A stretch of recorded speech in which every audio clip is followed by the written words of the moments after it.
In 1994, I took on one of the newest, biggest cold cases that I ever handled in my career. And at that time, I was a pretty new chief of one of the district courts in Harris County. The sudden deaths of John and Ruth High happened 6 years earlier in 1987. The Highs were a really nice elderly couple, but there were a lot of dark twists and turns trying to figure out what happened with this case.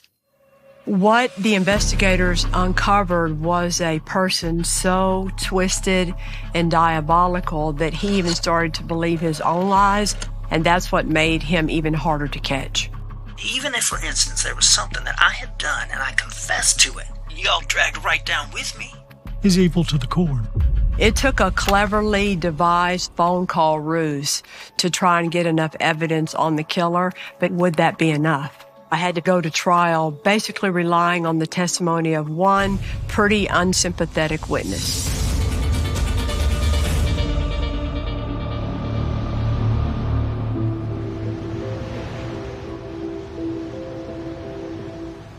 How are y'all? Good, how are you? Oh my God, so good to see you. Good to see you too. It's been too long, you know it? Too long. Too much. How are you? How are you? Give me a hug. All right. I remember this case because it was one of my first introductions to the best guys at HPD Homicide, because it was my first cold case and because the victims were so sweet and innocent. What were the family dynamics back then? Everything was normal. Well, I recently graduated college and recently got married. So.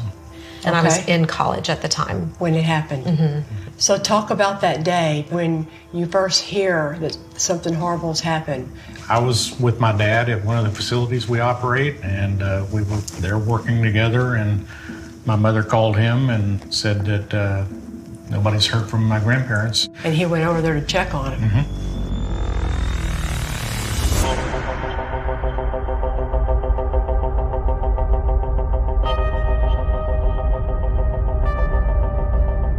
On October 8th, 1987, 5 p.m. in the afternoon, the Houston Police Department receives a phone call from a gentleman named Ken High. He was concerned about his parents. They had not been able to reach him by telephone, and so Ken High had gone around the house, peeking in the windows, and he noticed his mother was laying on the bed, and he was concerned that she may have passed away. And he wanted an officer to come there to perform a welfare check. The officer arrives, he meets Pat and Ken High.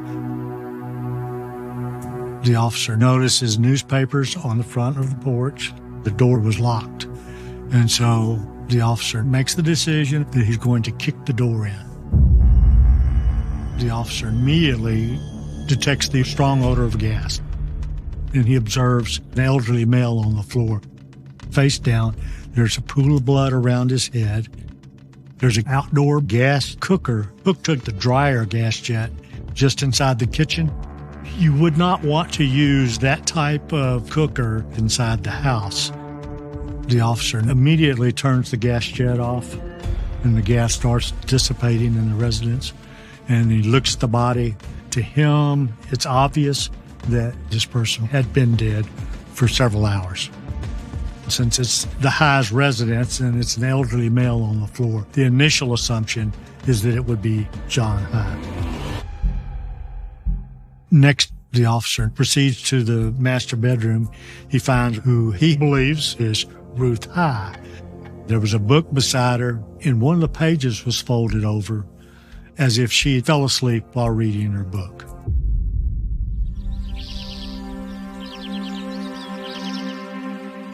My partner and I are sent to the scene. I did the inside work, trying to determine if there's anything indicating foul play. We had to wait on the medical examiner because we're not really allowed to touch the body for further wounds. My partner, who was doing the witness portion, he informed Ken and his wife that his parents were deceased, possibly of gas inhalation. My dad and my grandparents were very close. He was devastated. I just couldn't believe that both my grandparents were gone at the exact same time. That just doesn't happen to many people. So what you have at the scene is the smell of gas. You see a gas cooker hooked up in the kitchen. You see an elderly man, John High, lying on the kitchen floor. You see Ruth lying what appears to be peacefully asleep in her bed. No forced entry and nothing stolen from the house. It was the officer's belief that John had fallen while messing with the gas cooker, struck his head, knocked himself unconscious, and either died from that wound or gas asphyxiation. And that Ruth High had fallen asleep and that she was overcome by the gas fumes as they moved through the house. It's an accidental death. They wrap it up, and that was it. This is Grandma and Grandpa on their 50th wedding anniversary. Wow. They got dressed up a lot. They got dressed up a lot. No kidding. Look at that. My grandmother was a native Houstonian. She was a homemaker. She loved bridge. She loved her friends, loved to get dressed up for different events. My grandfather worked for a Gulf Oil Corporation for 49 years. He was a geologist. He enjoyed being outdoors, golfing, fishing. Oh, how cute. This With both of us. That's y'all? That's both of us, yes. And Susie, the dog. We had Christmas Eve with our grandparents every year, and now we continue that as well. And that's what keeps them alive for us.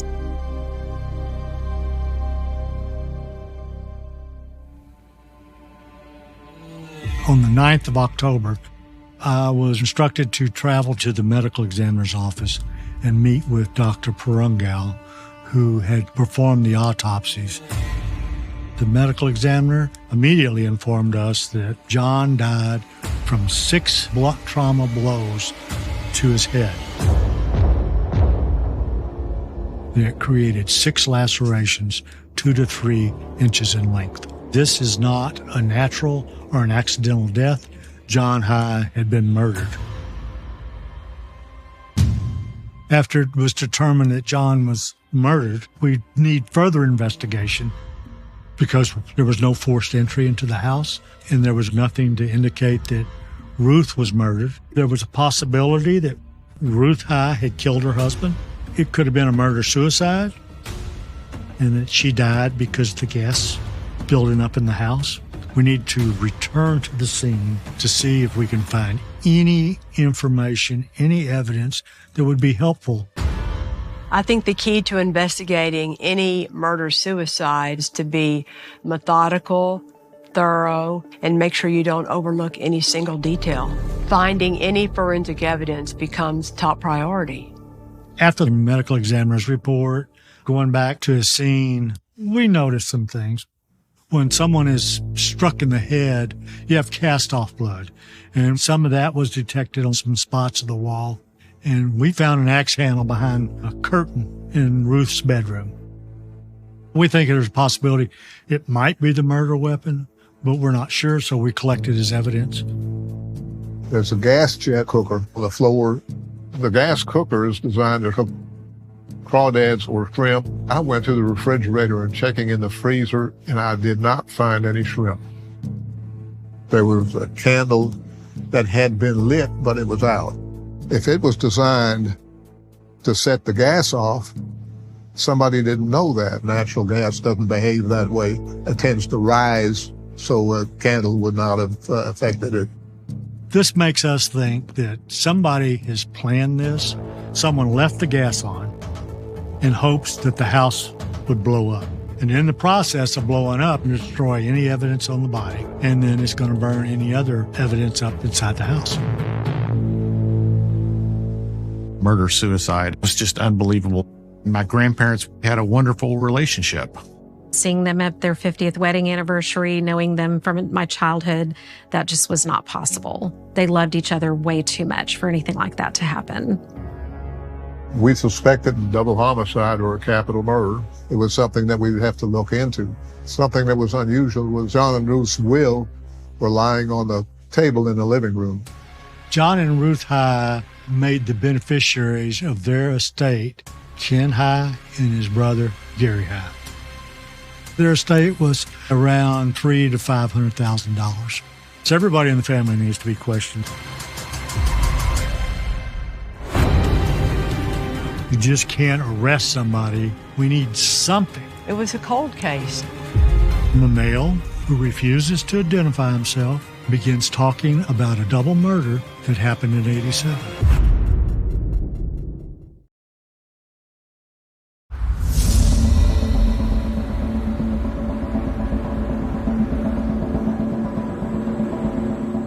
One day has passed since the deaths of Ruth and John High. The murder investigation that started out as an accident and then turned into a murder-suicide based on what they saw and thought happened. The investigators realized how important it was for them to interview Ruth and John's sons, but the medical examiner called first. Dr. Perungau called the homicide office. When he looked closer at Ruth, he noticed she had bruising on the inside of her lower lip, consistent with her lower teeth. Then he sees petechiae, small blood vessels that break when you're suffocated or strangled. She was probably smothered with a pillow or some sort of object forcefully against her face, causing the lips to be bruised by the teeth. Ruth High was murdered just like her husband. With that knowledge, then the investigators needed to go back to the scene because there is no forced entry and the doors are locked and nothing appears to be stolen, and consider the idea that this is going to be somebody committing this murder who's in the world of John and Ruth High.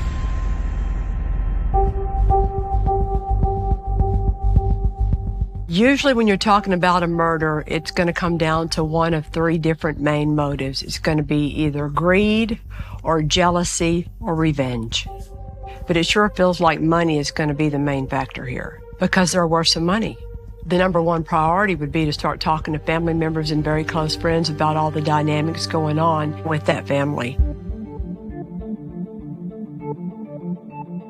Ken High is very successful. He's married, has 2 kids. He's close to his mother and father, but doesn't get to see them real often. He explains that he's not very close with his brother, Gary High. He blames that on their age difference. Ken is 8 years older than Gary. Uncle Gary, my dad's brother, is the type of person that did not talk much, very reserved, very quiet, not very emotional. You just couldn't break that shell to get to know him. We learned from Ken High about a guy named Duncan, Chuck Duncan. Chuck was the last person to speak to John and Ruth High. Chuck Duncan is business partner of Gary High, but he's also a lover to Gary. Chuck was over at my grandparents' house all the time, doing stuff for them, helping them go to the doctors and things like that. He was always be invited to family events. He was pretty much included with anything that Gary would have been invited to. As the investigation proceeds, we learn that Gary High is in a business called High Tech with 2 other people, Chuck and Robbie Duncan. Ken felt that the company was not doing real well. They were having financial problems. Ken opens up and he thinks Gary has been asking his dad for money. We need more information. On October 9th, Gary, Chuck, and Robbie come into the homicide office and are interviewed. The 3 men had a very unusual relationship. They were business partners, they were roommates, they were friends, and they were lovers. We learned Robbie actually has changed his name from his birth name to match the name of Chuck Duncan. The 3 individuals function as a family unit, all live together, with Chuck being the head of the family. It's obvious during the interviews that he has firm control over Robbie and Gary High. Chuck wanted to lead the conversations. Like if you said, what did you do yesterday? And if they go to answer, he said, oh, remember you went to... It's like it's a little bit of a cult leader. You know, he's got such control over them. Chuck explains that he sees John and Ruth High often. He ran errands for them, even took John High to the doctor. The subject of the cooker comes up, and Chuck says that John High wanted to fry some shrimp. So Chuck went out and purchased a cooker and delivered it to the Highs.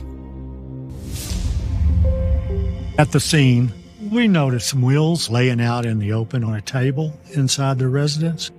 Chuck alleges that John High and Ruth High wished to change their will and leave their inheritance to Gary. When the subject came up, Gary was surprised. You could tell by the expression on his face that he had never heard that before.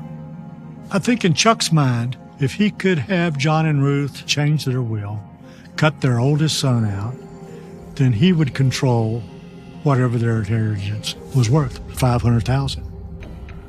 We started questioning Gary, Chuck, and Robbie about their business to see whether they were having financial problems.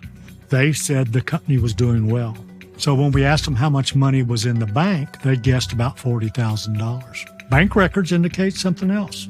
It was less than $10,000. So then we tried to determine where they were when the murders happened. Gary and Robbie were in Seattle, Washington, where they were trying to set up a new business. Chuck was in Houston.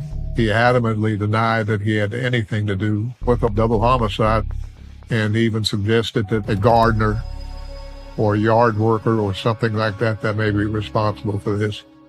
Chuck Duncan is very smart and manipulative and controlling, and he's quick on his feet to come up with explanations and answers to convince HPD of what happened.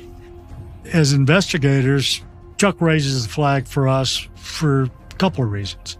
One, he's the last person that saw John and Ruth High. Two, he is in dire straits financially. But you got to have evidence. You just can't arrest somebody.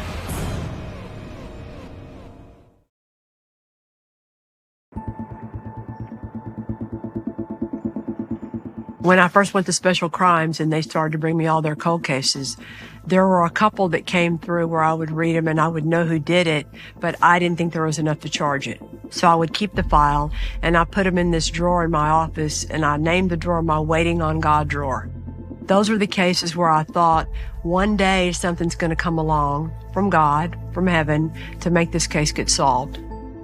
For example, a divorce, somebody getting out of prison, somebody all of a sudden coming forward with new information after so many years can make the case change. You're waiting on God to make it happen. 6 years after the murder of Ruth and John High, the Waiting on God drawer came into play, and God finally made something happen.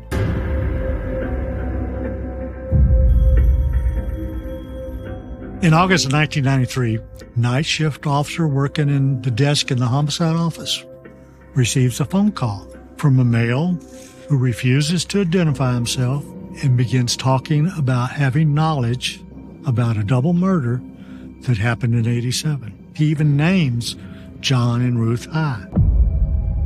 He talks about his knowledge of it, wants to know what kind of trouble he could be in. The officer, he tape records it. When I'm listening to the tape recording, I recognize his voice. It's Robbie.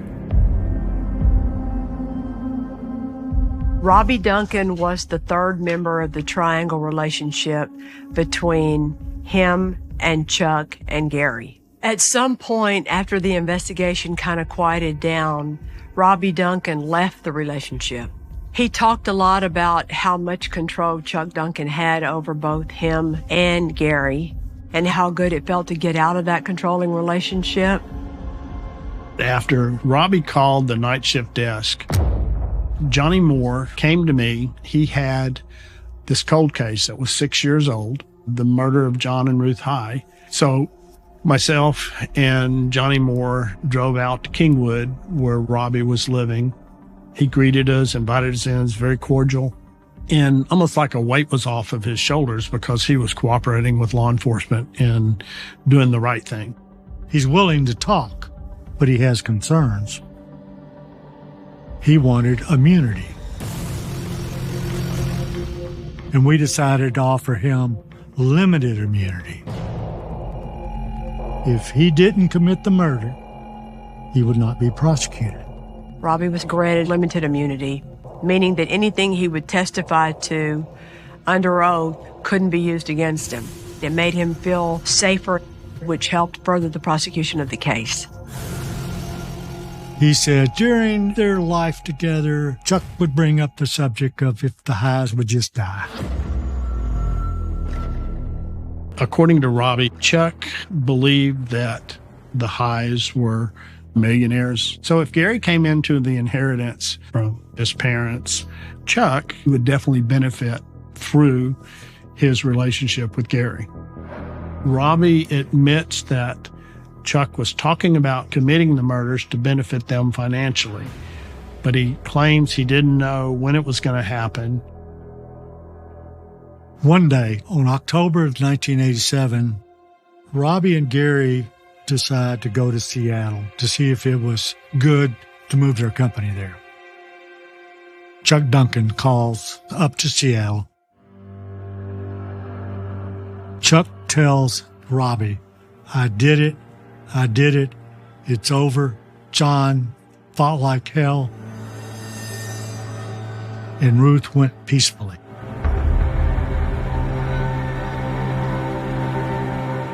Then Robbie said, talk to Gary, handed the phone to Gary. Gary has a blank, sharp stare, not speaking much. There wasn't a sense of excitement that they're finally dead or that there was trepidation that they were going to get caught. It was more of a realization that the murders had been carried out. During my 16 years in homicide, I've come across a lot of killers. Chuck Duncan is evil to the core. You know, they were friends with him. He doted over them, but he doted over them with a sick purpose to worm his way into their money. I mean, he had to plan this. This is his cold-blooded murder. Knowing about a crime after it's been committed, knowing who did it and knowing what happened, but yet not reporting it to the police does not make Robbie guilty of a crime in Texas. And so choosing not to come forward to tell on Chuck doesn't make them guilty of anything. Makes a jury not like them, doesn't make them guilty. There was no physical evidence, no fingerprints or video recordings or anything of the crime. And so we formulated a plan on how to get incriminating information and build a stronger case against Chuck. Let's see if we can get Robbie to make a phone call to Gary High and Chuck Duncan, and hopefully get Chuck Duncan to make some sort of admission. If you have someone, a civilian like Robbie, acting on behalf of the police, that might not be allowed if you're calling somebody who's locked up in prison behind bars. You got to remember, Duncan is in the free world. The same rules don't apply. That's why this is not entrapment.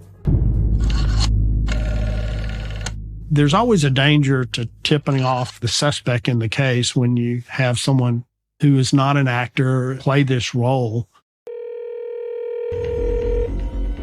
Chuck answered the phone. They started talking, and I'm standing there writing notes to Robbie on what to say. Is Gary still living with you? He had a lot of trouble after the situation. Gary went into a deep, deep tailspin. And then Robbie said, there's a private investigator who's looking into this matter. He's going to ask questions. What should I say? I don't know if he's going to ask, Don't.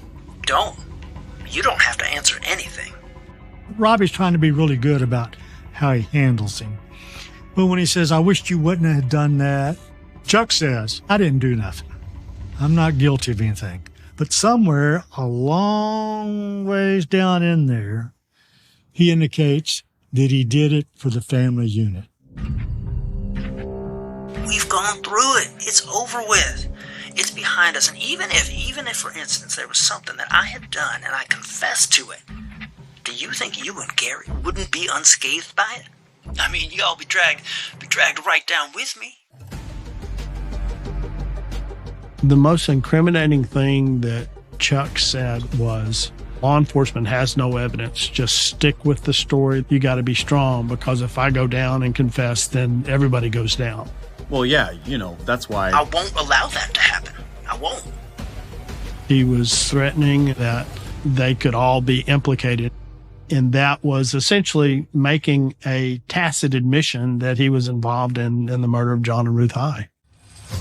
I remember listening to those tapes, listening for that juicy slip-up that Chuck Duncan made. There's not one. There's more little subtle innuendos, things that you wouldn't say if you were completely innocent.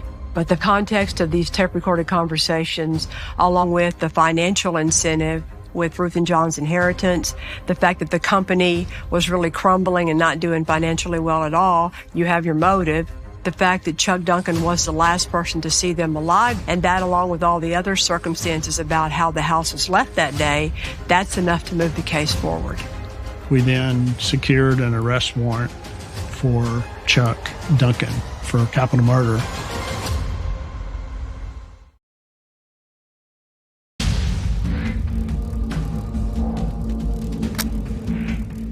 After getting our recordings of the telephone conversations between Chuck, Gary, and Robbie, we obtained an arrest warrant for Chuck Duncan. Sergeant Belk and I flew to Seattle, where Gary and Chuck are now living. We met with a fugitive task force. I approached the front door with a couple of police officers, and they banged on the door. There was a long delay. They kept banging on the door, and then eventually looked up on the second floor, and a white male looked out the blinds at us. Eventually, Chuck came to the door, and he was told he was under arrest for murder. There was not much reaction from Chuck Duncan when we took him into custody. Gary Hise and Chuck Duncan. Our information was that they were living together, so it was not surprised that he was there. My goal was to try and talk to Gary while the tension was high and see if I could get him to cooperate. Gary asked, "Am I under arrest?" And I said, "No, you're not under arrest." And he said, "Well, if I'm not under arrest and you don't have a search warrant, then y'all need to leave the townhome." I mean, Gary's parents were murdered, and he refused to cooperate, refused to talk to us, ordered us out of the house. We have nothing whatsoever to indicate that he helped plan it. And we know he didn't participate in it. So he gets to walk.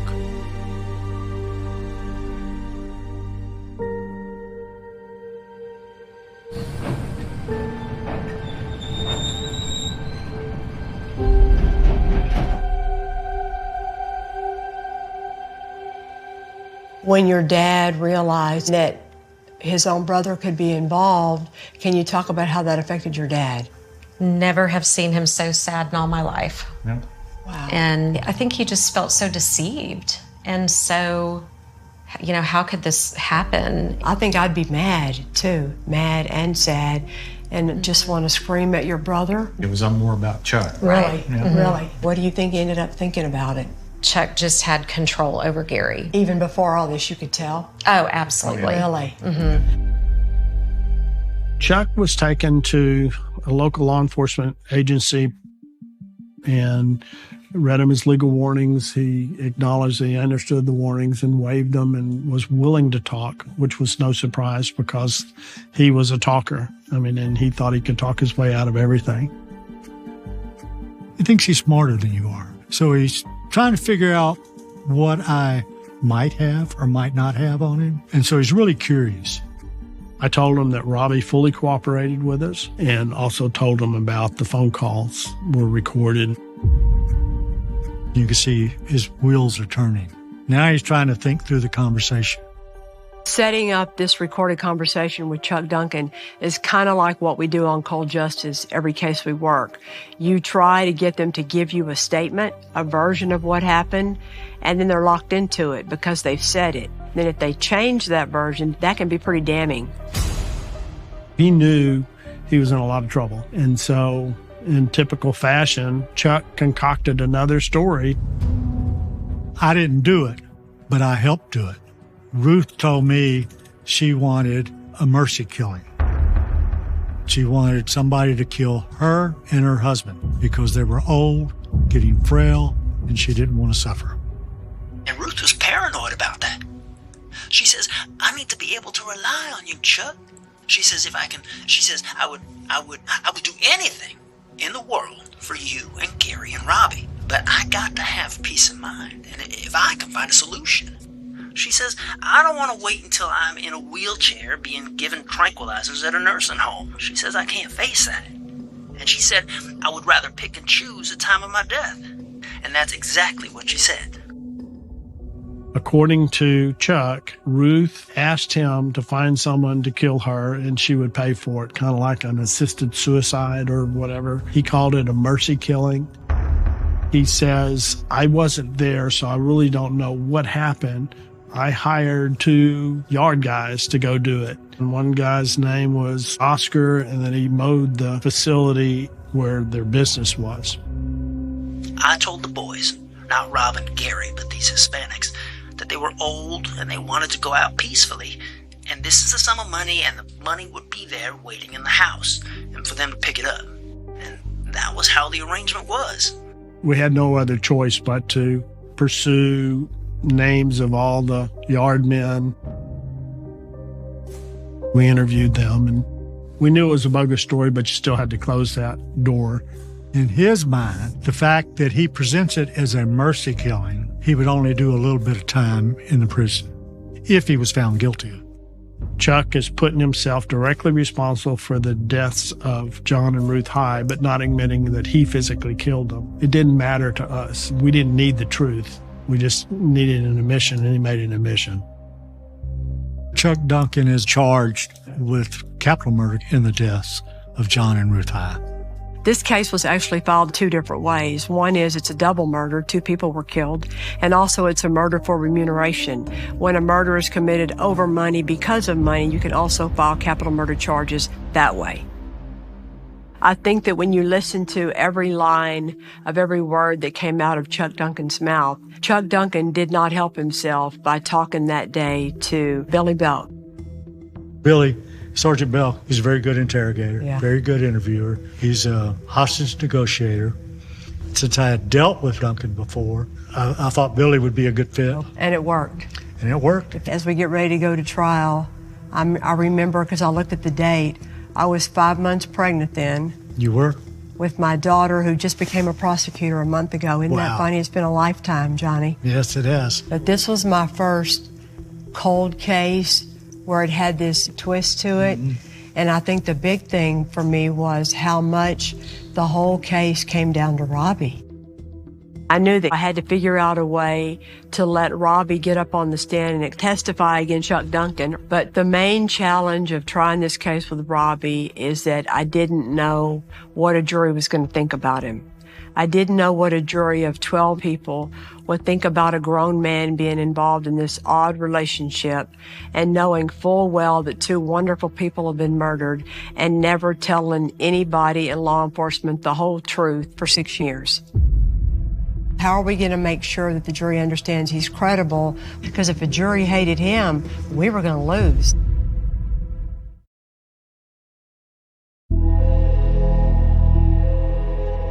One thing I had to deal with the case once y'all passed it on to the DA's office, from the very beginning I was always very stressed about Robbie.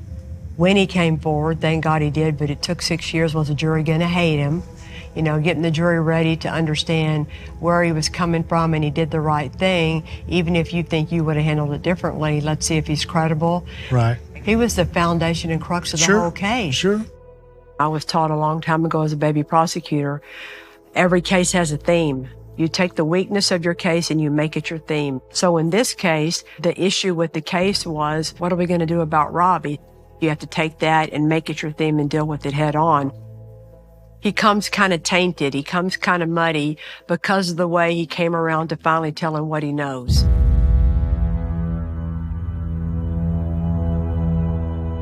An opening statement, I brought up that Chuck Duncan committed the murder, but in August of 1993, Robbie could no longer live with what he knew, and he called and came forward. And maybe he took too long to get here, and maybe he didn't do it like you, but we are only in this courtroom because that man came forward. And the bottom line here was to make the jury believe him, even if they still didn't like him. My plan was to have Robbie testify last, so that by the time he hit the witness stand, HPD, the investigators, would have already explained the rest of the physical evidence and all the other incriminating factors against Chuck Duncan. On the off chance that maybe a couple of jurors might not like Robbie, they still understood the lay of the land and his part to play in all of this. Kelly Siegler is a rock star. She was excellent in the courtroom before a jury. Very persuasive, methodical in building her case. But the biggest impact that my testimony had was Kelly Siegler playing the confession I had with Chuck Duncan, and in his own words, him explaining that he's ultimately responsible for the deaths because he did a mercy killing. I told the jury, if this was really a mercy killing, why would you need to hit John High 6 times in the head? So the whole story was just stupid in the first place, and it even ended up being kind of laughable. Like, if the jury's going to buy that, come on, no one's going to believe this story, just to show yet again what a manipulative liar he is. He was too big for his own britches, as my mother used to say. So as much as I could present evidence-wise, it was time to call Robbie Duncan to the stand. Before the trial, he came down to my office and we sat there for hours going over the questions for direct. We practiced it. He knew what he needed to do and say. I tried to play defense lawyer and throw cross-examination questions at him and things that I thought that Connie Williams would pick on him about. Connie Williams was Richard Charles Duncan's lead defense lawyer. He was very well respected, he was very well known, and Duncan was very lucky to get him to be his lawyer. That was the single longest written out prep for a witness of any case I ever had. Because usually you have, like 10 civilian witnesses with a little piece. Right. But Robbie was the motive.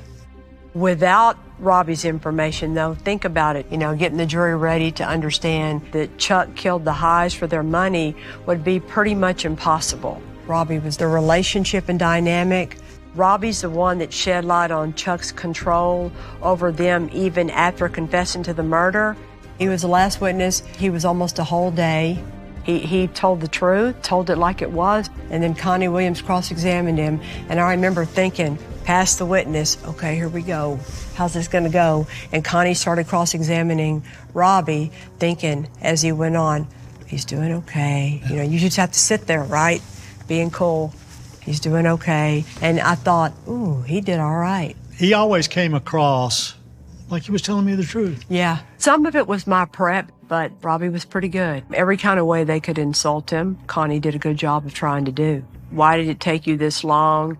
Isn't it true that you're mad at them and you're paying them back? Isn't it true you helped? Isn't it true you're involved? He might have gotten a little defensive, but even when he got defensive, his answers made sense.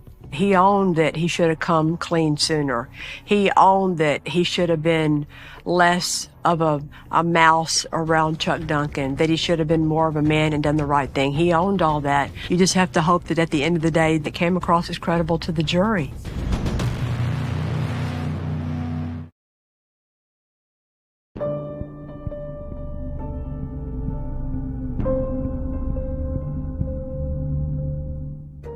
On May the 25th, 1995, after 6 days in trial, I rested my case against Chuck Duncan.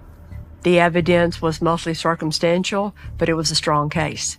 Now, I remember telling the jury in final argument, you know now what kind of a man he is. And so you go back there and you ask yourself, is this man who sits before you today guilty of capital murder? Because if you don't believe he is, are you going to let him go home with you? I don't remember Chuck looking very concerned. I think he thought, I'm going to keep getting away with things. It was very hard to see him there, knowing that he was the one that took my grandparents' life. The jury went out. I think it only took them about 20 minutes, and they came back with a guilty verdict, guilty of capital murder. After that, Chuck was sentenced to death. After all this time, John and Ruth got justice. When the jury came back with the death penalty, I felt happy. I felt vindicated. I was glad for my dad, and I was thinking that my grandparents were in heaven shouting, hallelujah. Whatever you think of him, if it weren't for Robbie, Charles Duncan wouldn't have been executed. It's because of him. Right. Because of him. The whole case. The whole case. Right. And that's not an easy thing to have to let your whole case rest on one person. It's not. But that's what happened. Charles Duncan was executed by lethal injection in 2003.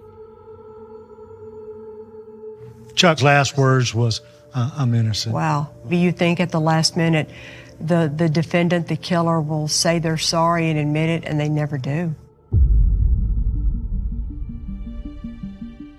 I've asked a lot of families after they go through an execution. You know, the first time he got scheduled, I was supposed to come with y'all, and it got reset, because they always do.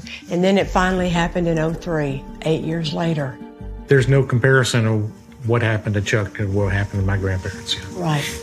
Even though there's not full closure, it is closing a chapter and feeling like there's been justice that's been done, for sure. I still run into way too many families that never get justice.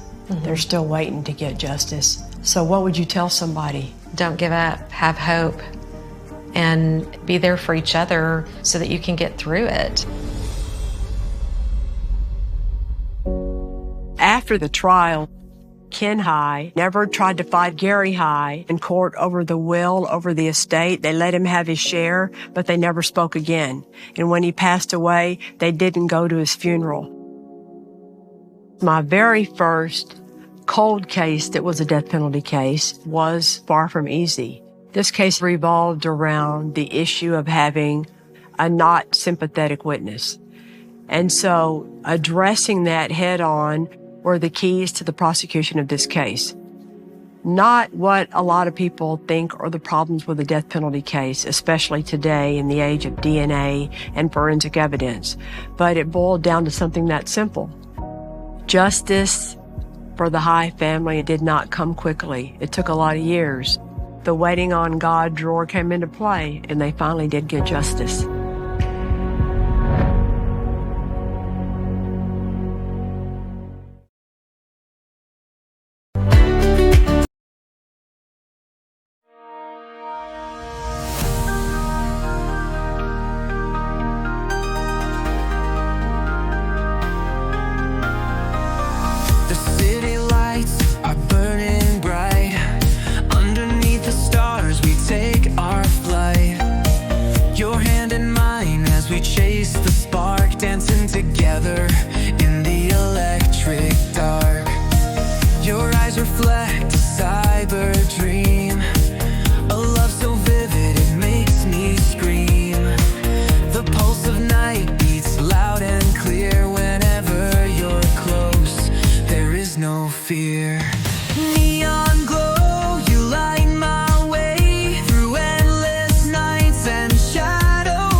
static haze. A melody set my heart